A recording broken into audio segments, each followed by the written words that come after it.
Friends, welcome back to ವಿಜ್ cooks and logs. Friends, ಎಲ್ಲರಿಗೂ ನಮಸ್ಕಾರ. ಫ್ರೆಂಡ್ಸ್, ಹೇಗಿದ್ದೀರಾ? ಚೆನ್ನಾಗಿದ್ದೀರಾ ಅನ್ಕೊಂತೀನಿ. ನಾನು ಚೆನ್ನಾಗಿದ್ದೀನಿ. ಫ್ರೆಂಡ್ಸ್, ಇವತ್ತು ಯಾವ ರೆಸಿಪಿ ಮಾಡ್ತಾಯಿದ್ದೀನಿ ಅಂದರೆ ಹೆಸರುಬೇಳೆ ಪಾಯಸ. ಬೇಸಿಗೆಗಾಲಕ್ಕೆ ತಂಪಾದ ಹೆಸರುಬೇಳೆ ಪಾಯಸ ತುಂಬ ಟೇಸ್ಟಿಯಾಗಿರ್ತೈತಿ, ತುಂಬಾ ಚೆನ್ನಾಗಿರ್ತೈತಿ. ಹೇಗೆ ಮಾಡೋದಂತ ನೋಡೋಣ ಬನ್ನಿ ಫ್ರೆಂಡ್ಸ್. ಈಗ ಹೆಸರುಬೇಳೆ ಪಾಯಸ ಯಾವ ಥರ ಮಾಡೋದಂತೆಲ್ಲ ತೋರಿಸ್ತೀನಿ, ನೋಡೋಣ. ನೋಡಿ, ಇಲ್ಲಿ ನಾನು ಕುಕ್ಕರ್ ತೊಗೊಂಡು ಇಟ್ಟಿದ್ದೀನಿ. ಇದನ್ನು ಗ್ಯಾಸಿನ ಮೇಲೆ ಕುಕ್ಕರ್ ಇಟ್ಟಿದ್ದೀನಿ. ಇದಕ್ಕೆ ಮೊದಲು ಗೋಡಂಬಿ ದ್ರಾಕ್ಷಿನ ಫ್ರೈ ಮಾಡ್ಕೊಂಬಿಡೋಣ. ತುಪ್ಪ ಹಾಕ್ತಿದ್ದೀನಿ, 1-2 ಸ್ಪೂನು. ಗೋಡಂಬಿ ಫ್ರೈ ಮಾಡ್ಕೊತೀನಿ.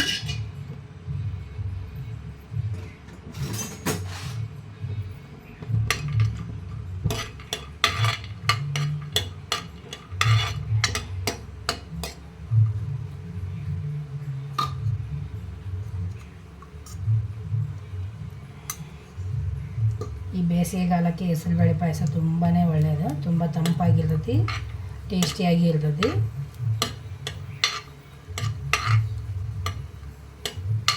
ಗೋಡಂಬಿ ಫ್ರೈ ಆಗಲಿ ತುಪ್ಪದಲ್ಲಿ.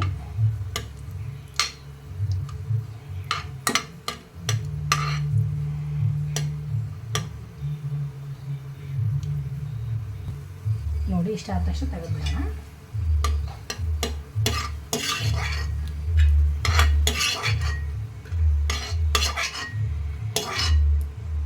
ಈಗ ದ್ರಾಕ್ಷಿ ಹಾಕ್ತೀನಿ.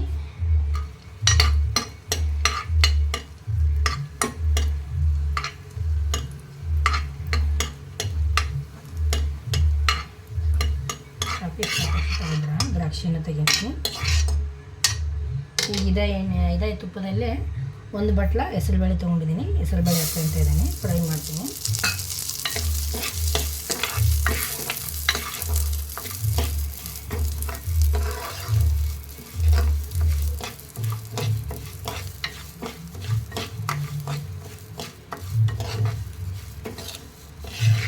ಹಸಿ ವಾಸನೆ ಹೋಗ್ಬೇಕು, ಅದಕ್ಕಾಗಿ ಫ್ರೈ ಮಾಡೋದು ಹೆಸರುಬೇಳೆನ.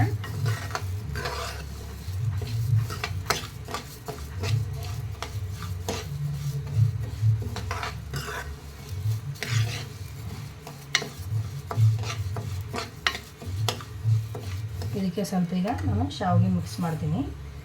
ನೈವೇದ್ಯಕ್ಕಾಗಿ ಮಾಡ್ತೀರಿ ಅಂತಂದರೆ ಹೆಸರುಬೇಳೆ ಪಾಯಸನ ಬರೀ ಹೆಸರುಬೇಳೆಯಿಂದ ಮಾಡಬೇಡಿ. ಅದಕ್ಕೆ ಸ್ವಲ್ಪ ರವಾನರ ಎಲ್ಲ ಶಾವಿಗೆನರ ಎಲ್ಲ ಸ್ವಲ್ಪ ಅಕ್ಕಿನರ ಹಾಕಿ ಪಾಯಸ ಮಾಡಬೇಕು.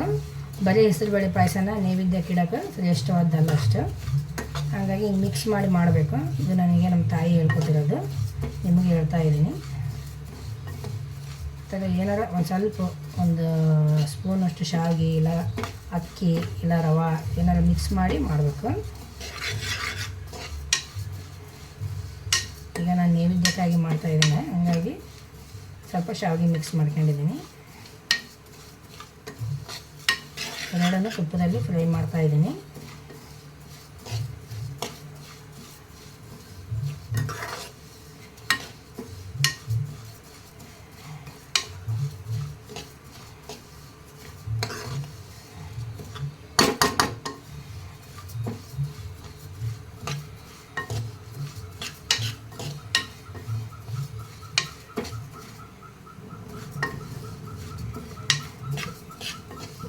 ನೋಡಿ, ಇಷ್ಟ ಆದರೆ ಸಾಕು. ಇದಕ್ಕೆ ನೀರು ಹಾಕಿ ಇದರಲ್ಲಿ ಕುದಿಸ್ಕೊಂಬಿಡ್ತೀನಿ.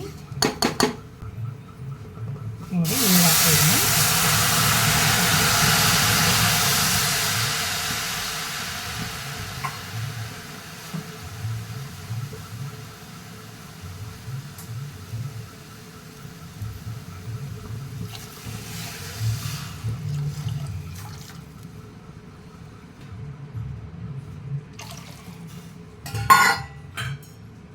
ನಾವು 1 ಬಟ್ಲ ಹೆಸರುಬೇಳೆ ತೊಗೊಂಡಿದ್ದೀನಲ್ಲ, ಅದಕ್ಕೆ ಒಂದು 4-5 ಬಟ್ಲಷ್ಟು ನೀರು ಹಾಕ್ಬೇಕು. ಈಗ ಇವನು ಒಂದು 3 ವಿಸಿಲ್ ಹೊಡ್ಸ್ಯಾನ.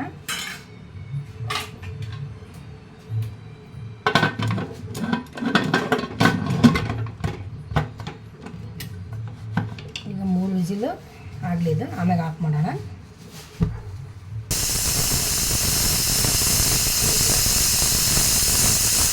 ಈಗ ಅದು ಗ್ಯಾಸ್ ಆಫ್ ಮಾಡಿ ಅಷ್ಟರೊಳಗೆ ನಾವೆಲ್ಲ ಬೆಳಗಿಲ್ಲ ಮಾಡೋಣ. ಇದೊಂದು ಸ್ವಲ್ಪ ಎಲ್ಲ ಹವಾ ಹೋಗಿ ನೋಡಿ, ಎಲ್ಲ ಹವಾಗಿದೆ ಇದ್ದೀನಿ.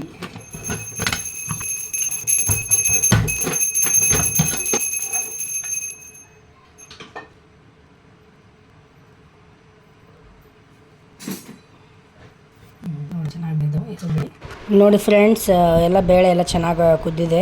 3 ವಿಸಿಲಿಗೆ ಚೆನ್ನಾಗಿ ಬೇಳೆ ಇದಾಗ್ಯಾವು. ಈ ಥರ ಆಗಬೇಕು.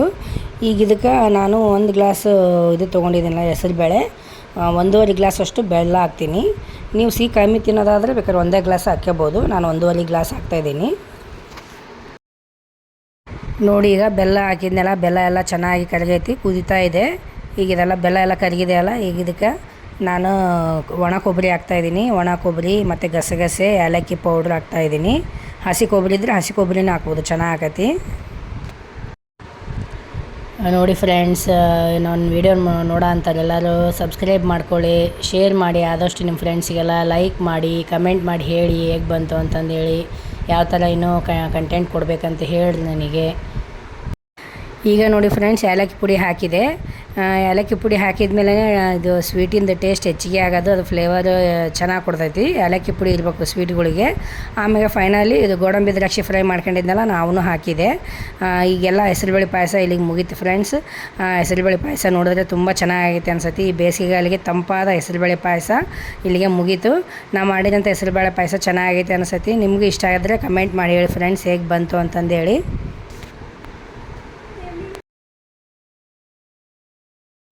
ನೋಡಿ ಫ್ರೆಂಡ್ಸ್, ಹೆಸರುಬೇಳೆ ಪಾಯಸ ರೆಡಿ ಆಯಿತು. ಬೇಸಿಗೆ ಕಾಲಕ್ಕೆ ತಂಪಾದ ಹೆಸರುಬೇಳೆ ಪಾಯಸ, ಟೇಸ್ಟಿಯಾಗಿ ರುಚಿಕರವಾದ ಹೆಸರುಬೇಳೆ ಪಾಯಸ ರೆಡಿಯಾಗಿದೆ. ನಾನು ಮಾಡಿರೋಂಥ ಹೆಸರುಬೇಳೆ ಪಾಯಸ ಇಷ್ಟ ಆದಲ್ಲಿ ಲೈಕ್ ಮಾಡಿ, ಶೇರ್ ಮಾಡಿ, ಸಬ್ಸ್ಕ್ರೈಬ್ ಮಾಡಿ ಫ್ರೆಂಡ್ಸ್. ಬೆಲ್ ಐಕನ್ನ ಪ್ರೆಸ್ ಮಾಡಿ. ಇನ್ನೊಂದು ಒಳ್ಳೆ ರೆಸಿಪಿಯಲ್ಲಿ ಭೇಟಿಯಾಗೋಣ ಫ್ರೆಂಡ್ಸ್. Bye friends.